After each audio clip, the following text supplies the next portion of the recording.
আমাৰ মাজত আছে ডক্টৰ পাৰ্মিতা। আমি জানিব খুজিম আচলতে কি হয়, স্বাস্থ্য আমাৰ পৰম সম্পদ বুলি যদিও আমি কওঁ, সাধাৰণতে স্বাস্থ্যৰ প্ৰতি অযতন যিটো আমি কওঁ, অসাৱধান যিটো কওঁ, সেইটো কিন্তু বেছিকৈ থাকে। আমাৰ সৰুকৈ পেটৰ বিষ হ'লে আমি তৎকালে গৈ পেলাই ফাৰ্মাচীত গৈ মোৰ পেটটো বিষাইছে কাৰণে টেবলেট এটা লৈ আহোঁ, যিটো নেকি অনুচিত কৰ্ম। কাৰণ আমি নাজানো পেটৰ আমাৰ কিহৰ কাৰণে বিষাইছে, গেছৰ কাৰণে হ'ব পাৰে বা আদাৰ্ছ হ'ব পাৰে বা আমাৰ এপেণ্ডিক্স প্ৰব্লেম থাকিব পাৰে বা আলচাৰতে হ'ব পাৰে, তেনেকুৱা কাৰণতো জ্বলা পোৰা কৰে। তো আমাৰ স্বাস্থ্যৰ প্ৰতি আচলতে কেনেকৈ যতন ল'ব লাগে, সাধাৰণতে আমাৰ স্বাস্থ্যৰ কাৰণে যিটো প্ৰাইমাৰী বেছিক যিটো উৎস আমি কেনেদৰে পূৰণ কৰিব পাৰোঁ? নমস্কাৰ, মোৰ নাম ডক্টৰ পাৰ্মিতা ছেত্ৰী। মই দিহান্স ফাউণ্ডেশ্যনৰ ডক্টৰ হয়। চ' আজি আমি ইয়াতে আহিছোঁ ফ্ৰী কেম্প এটা কৰিবলৈ। যিহেতু আমাৰ NGO এটা হয়, তো আমি এনেও কেম্পে কৰোঁ। আমি বিনামূলীয়া চিকিৎসা প্ৰদান কৰোঁ ওদালগুৰি ডিষ্ট্ৰিক্টৰ গাঁওবিলাকত। তো দাদাই যি কথাটো ক'লে, এইটো বিষয়ে মই এইটোৱে ক'ব বিচাৰিম যে আমি নিজে ভাবা যায়, সৰু এটা পেটৰ বিষ হ'লেও কেতিয়াবা আমি চিৰিয়াছলি নলওঁ সেইটো বস্তুটো। আমি ইগন'ৰ কৰোঁ যে হ'ব পেটহে, আজি কিবা এটা খালোঁ বুলি বিষালে।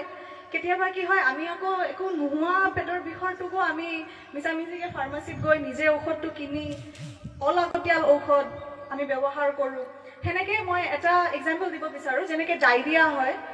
আমাৰ ডায়েৰিয়া হোৱা বহুত কাৰণ থাকিব পাৰে, কিন্তু আমাৰ মানুহবিলাকৰ মাজত কি আছে যে দুবাৰ গ'ল, দুটা এপিছ'ড হ'ল পাতলা পায়খানাৰ, তে মানুহবিলাকে পটককৈ ফাৰ্মাচীত যাব, অ'টো দুটা কিনি আনিব, এই এদিন দুটা অ'টো খাব। কিবা কাহ হ'ল এনেকৈ পটককৈ ফাৰ্মাচীত যাব, দুটা এণ্টিবায়'টিক কিনি আনিব, আকৌ সেই কাহৰ দুটা এণ্টিবায়'টিক খাব। সেনেকৈ কৰি কৰি আজিকালি আমাৰ এণ্টিবায়'টিক ৰেজিষ্টেঞ্চ বোলা এটা বস্তু আহিছে, যোনটোৰ কাৰণে আজিকালি এণ্টিবায়'টিকবিলাক কাম নকৰা হ'ল। সেইকাৰণে এইখিনি এৱেৰনেছ মানুহৰ থাকিব লাগে যে যোনটো আমাৰ নৰ্মেল ডায়েৰিয়াই হওক, কাহ চৰ্দিয়ে হওক, এইবিলাক বহুতটা বস্তুবিলাক ভাইৰেল থাকে, য'ত একো এণ্টিবায়'টিকৰ দৰকাৰ নাই। যদি বহুত কাহ আছে বা বহুত চৰ্দি আছে, কাহৰ চিৰাপ, চৰ্দিৰ এটা টেবলেট খালেই ভাল হৈ যায়।